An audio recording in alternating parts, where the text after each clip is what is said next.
Choke, no joke. Yeah. It's choke, no joke. Let's go. Choke, no joke. Chicken choke, no joke. Choke, no joke. Niggas choke, no joke.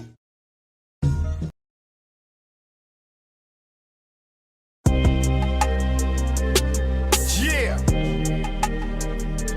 DJ2. You know what it is. Youngster, you are me. It's the reason they call me OG. I saw things you didn't see. Sit down and listen to me. Choke, no joke. Chicky choke, no joke. Down in Houston, Texas, with the man. I ain't even got to introduce you. If you don't know who this guy is, you ain't even hip hop. All right? But of course, I got to do the proper introduction. My man Bun B, UGK, you already know. We in his new spot. Y'all didn't even get a chance to come in here. Yeah, I got here first. The first exclusive of the new Trill Burger. All right? Now, you must be doing some real good business to open up a new one. Right? No, we doing great business, man. The city, you know, the relationship that we get to have with the city of Houston as an artist is unlike any other relationship that artists typically get to have with their city. I get to move around pretty much like I want to. It's open carry, so every artist I hear got a strap. So, so it's not like living in New York or LA where you could go to jail just for having a gun. So everybody here got a gun. So most people don't necessarily get pressed like that. But even beyond that, just the relationship that the base has with us, because we don't put walls up with people out here. Like, it's very easy to see us in HEB or Kroger or, you know what I'm saying, at you know, Target or something like that. We're very approachable people, no matter how many records or how much money everybody made. We're still very approachable, and that's just a part of the lifestyle that we live here. Ain't nobody around here really thinking of themselves like that. Like, we don't have a bunch of TMZ cameras around filming everybody. You know what I'm saying? So you don't have to worry about having to dress a certain way or look a certain way every time you leave the house in Houston. You know what I'm saying? For the most part. You can't be coming out raggedy, but what I'm saying is you don't have to you don't have to get up and go to lunch like you going to a club or a wedding. You know what I'm saying? And because of that, you know, people look at us as cultural exports of the city. So they want to make sure that we're doing as much good business and successful business as possible if they can help it, so that when we leave Houston and go out into the world, we look like they would want people who represent Houston to look. People like a Slim Thug or Paul Wall, you know what I'm saying? You know, guys come out looking good, they got some ice on them, you know, they got some, look like they got some motion happening. And so they don't want anybody that's representing Houston to not look like they not having motion. So they typically support us, whether it's merch, concerts, you know, new music, other businesses, whether it's grills, you know, burgers, different things like that. They want to see us win so that they can brag about us as representations of Houston to around the world. That's big, because you don't get that support around the world. You know what I'm saying? Especially in hip hop. Most people get it worse at home typically than they do anywhere else. That's so true. It's really hard to not just be successful at home, but also kind of show success at home. A lot of people take offense to it. You know what I'm saying? Sometimes, depending on where you grew up and who you grew up with and how you represented it. You know, and in certain cases, they might have a point. You know what I'm saying? But in other cases, you just mad because you thought you knew who that person was, and you realize now that that person is actually more than you ever gave him credit for. And you feel a certain way. That's true. A lot of people. A lot of you watching. Now, the one thing I learned after, you know, I've been in the game like 30 years. The one thing I learned is your fans are going to support you. Sometimes they want to just give you money or donate to you because they support you. But what I learned is if you create a product and you got that fan base, they're going to support you if you got a good product or not. Some may, even if the product ain't good, they still may buy it. I remember, because they support you. No, absolutely. I remember we went to Coachella the first time, and you know, we was bringing food out to different people, and it was hard to get people to try the burger because nobody had tried it then. And you know, eventually we got it to Toby. We got the burger to Toby. I remember at a show, and it wasn't Coachella, but I remember we were at a show. We got Toby the food, and you know, he ate the food and, you know, gave us props on video and all of that. And then at the next Coachella, we were cooking at Coachella and Toby was there.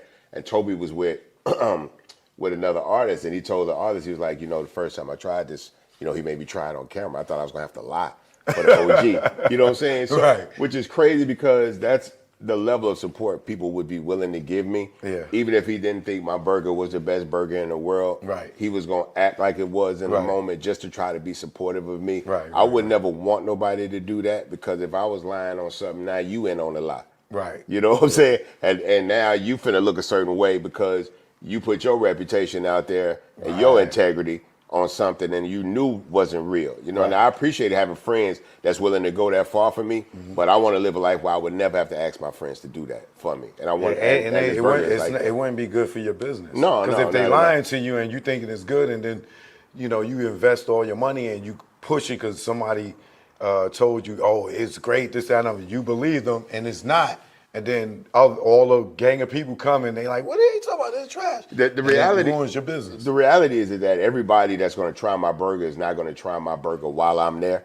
Right. So at some point, even if I was bluffing with people that was friends or I was paying people to say it was good, at some point, somebody I didn't know or somebody I couldn't get to is going to try that burger and they're going to tell the truth. Exactly. And then other people, because there are people now that think like, oh, they just doing that because they his friend or he paid somebody. I can't pay DJ Khaled enough money. No. I don't know what Wendy's paid him, but I ain't got Wendy's money. Right. Or Travis Scott. I don't know what McDonald's paid him, but I ain't got McDonald's money. You know what I'm saying? I'm just trying to put out a good product and ask my friends to come out and try it. And if they like it, tell their people to try it. And so far, everybody we gave it to liked it. And they support us. You know? And you can see the real reaction. Everybody can't be faking it. You know what I'm saying? And the overall consensus of all the people that I saw tried it is like, they looking like, oh man, Bun's standing right here. I got to try it. Oh man. And then you just see the flavor tasting it, just sparkling, the firecrackers. And look, you could go through the industry and ask for video of this. Anybody that ever had a Trill Burger that we shot with and they didn't like it and they asked us to get rid of the video, or we got rid of the video, please stand up and raise your hand. You know what I'm saying? Like I didn't need a quick lick with burgers. Let's just say that. Right. I'm not the richest man in hip hop by far, like nowhere near. But I work hard. I do good for myself. I provide for my family very well. Right. So I didn't need to get out here and act like I had a burger. I wanted to prove I had the best burger. Winning Good Morning America's national competition allowed us to do that because you can't really fake your way or buy your way into that. You know what I'm saying? So at the same time, now that we won that title, ever since then, you know, 3 years ago, we've been trying to live up to that title. And that's when the real work starts. It takes some work to get to that point, to win that award, but once you win that award, that's when the real work starts. Because now that's got to be an experience for everybody, no matter where they had a burger at. And I can't be everywhere the burger's at. Like, we in the second location now. I can't be in 2 stores at one time. And the minute you have 100 locations, you damn sure ain't going to be hitting everyone. You know what I'm saying? Yeah. I'll be able to go to them and see them and visit them, but there's no way that I could stand over people and just make sure, you know, everything is good. At some point, my employees, my staff, this team has to stand on its own regard. This burger got to be able to live on its own without me being in the building, you know?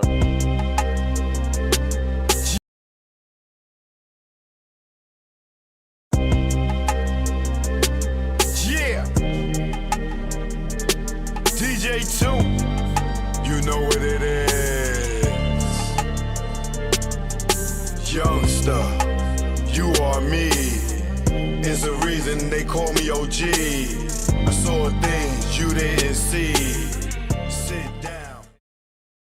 Yeah, I got a good question. I mean, you just started. Well, are you willing to like franchise? Let's say somebody like Shaq say, man, I like that, man. Let me get in. Let's do one in LA. Are you open to people partnering with you like that to make? Well, I mean, look, here's a reality. Like, anybody that understands business knows that franchising is just giving somebody money, or it's a way for me to get money quicker than building it myself. Right. I'm not in a hurry to franchise because the sooner you do that, I feel like the sooner you put yourself in a position where the brand can get away from you. This burger is good because of how it's prepared, because of how the care that we're able to put into it and the level of concern that we take into consideration every time we open these doors for business. I don't know if everybody's going to feel like that when they open their door, if I gave them a Trill Burger. So until I know that there's somebody that I could partner with that has other operations that are already working. I can't give somebody that's never opened a restaurant this restaurant. Right. I don't care who you are, what our relationship is, and how much money you got. I'm not finna just give you my brand and hope that you do right. You know what I'm saying? That just don't work like that. I'm trying to build something that, if it's done properly, will live beyond me.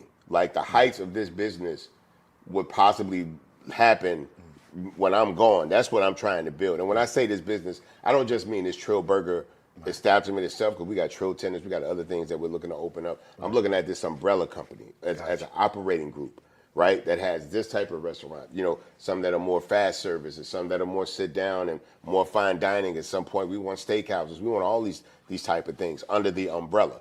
You know what I'm saying? So I'm trying to build legacy through food in a way that we were able to do through music. I want to be able to go as far as we did with music. Like, you know, we released an album that was the #1 album in the country the week it released. I would like to have a business that at one point is the #1 business in America. You know what I'm saying? But that's going to take time. That's going to take focus, dedication, a lot of patience, and basically keeping everything in the pot. The beautiful thing about Trill Burgers is that all of the owners have outside businesses and companies and revenue streams. So none of us live by the money that Trill Burgers makes. So we can leave everything in the pot so that when it's time to expand, we don't have to go and take money from a finance group or some equity group or anything like that. You know, we have enough money to self-sustain this business. Now, it's still not easy. You know what I'm saying, with that, but for us, we feel it's necessary. That's why we took so long to open up multiple doors. We wanted to make sure that we had the revenue in-house to get everything we would need to get done to open these businesses without having to open ourselves up to equity deals or loans or any of that type of shit. You know what I'm saying? So off of your first one, your first Trill Burger, is this one built off of profit? Have you seen a return on your investment? Oh yeah, we make great money at the company, but we don't take any money out of the company. We keep the money in the coffers so that when this type of opportunity pops up, we don't have to go out and find funding or ask for money. We have money. You know what I'm saying? And Trill Burgers is a 7-day-a-week, 365-day minus a holiday or two business. So we're constantly earning revenue. Plus we have the rodeo, which we just did, Trill Town at the rodeo, which is a huge revenue stream opportunity for us, because most of the people that are vendors at the rodeo, whether it's food, drink, clothing, hats, accessories, or anything, a lot of them make anywhere from 65 to 75% of their yearly income just within those 20-21 days, because there's millions of people that come through the gates. And people come there knowing that they're going to be eating a lot of food that might cost a little more than it does on the street, and they might need to buy a belt when they get there, buy a hat, or buy boots, or get a better shirt, or anything that helps them become more immersive in the experience. All of that stuff is available for people right there at the rodeo on the grounds. And it's a huge opportunity for people that cater to people in that space. Yeah, and y'all gonna see that. I'm gonna show y'all that, because I went to the rodeo and I filmed over there. But when I walked in, all I saw was Trill Town, right? Like, soon as you walk in. So if you get in, you got in the rodeo and you was hungry, the first thing you're gonna see is Trill Town. I'm gonna do it like this, and get on this long line and get me a Trill Burger, a veggie joint, all right? I don't do beef, all right? Joke, no joke, I'm in the rodeo. It's my first time being in the rodeo. I'm gonna go around, I'm gonna show y'all what it's like here. Keep it locked. Joke, no joke, I'm in Houston, Texas, baby. Come ride with me, you know what it is. Yeah. Now, I've seen a lot of different businesses from all over. I don't know if these are all local businesses. Are they all Texas businesses? So, well, not necessarily. Some of them are, but a lot of them are traveling companies. Okay. So a lot of these businesses travel with the rodeo.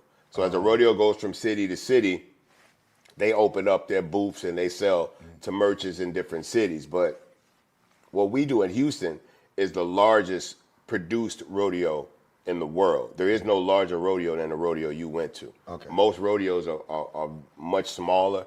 There's a lot less production level on it. This rodeo you went to, this was like the 94th, I want to say, anniversary of that rodeo, and it's a non-profit. So that rodeo is designed just to make money for scholarships. You Oh, what I'm really? saying? Yeah. So it's a non-profit. Wow. So it's a totally different operation than anything else you might see in the rodeo world. And people think it's the biggest, like the World Series or the Super Bowl of rodeos. Right. It's the Super Bowl in terms of the presentation and the experience that you're allowed to be a part of. Right. But it's not what would be like the Super Bowl in terms of who's regarded as the number one bull rider and the number one calfer and the number one roper Gotcha. and that type of things. Right, you know what I'm saying? But nobody puts on a bigger rodeo experience on the planet than what we do here in Houston at the Livestock Show and Rodeo. Man, that crowd was crazy. Yes, it was. And then they do the concerts, which I've been able to do that too. Yeah, I've been able to do that. This has been my 4th year. So every night at the rodeo, there's a full concert that happens in the football stadium every night after the rodeo. So the football stadium seats 72,000 people. They average anywhere from 65 to 68,000 a night. I average on my nights about 75,000 people a night. We did 73 the first year, 74 the second, 75 the third, and this year we had 70,000 tickets sold. But then there's another program called Gold Badge where you don't have to buy a ticket. If you're a Gold Badge member, you can just come in. Yeah. So we had 6,000 of those people come this year. So we ended up with 76,000 people attending. Last year we sold 75,000 tickets and we had almost 9,000 Gold Badges show up. So that one was just really, but that's the one we had Drake headlining. So obviously there was a much larger demand for people to get in there. But we average on a night that I do the rodeo, which is one of 21 nights of concert, we average 75,000 people just on my night every year. And and I wasn't this year the most highest attended concert at the rodeo. So somebody had more people in there than I did. Probably 3 more people, I would say. There's usually the opening night, the last night, my night, the pop night, which was Post Malone, and then Tejano Appreciation Night, which is for people of Spanish descent. And typically those are the 5 biggest shows of the rodeo. Yeah, that rodeo is something. Next year, I'm back. Yeah.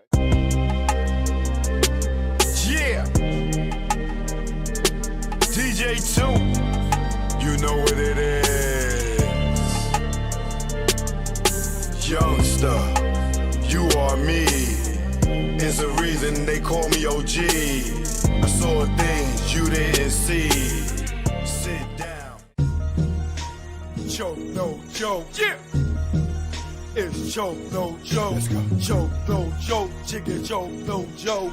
Choke, no joke. Niggas choke, no joke.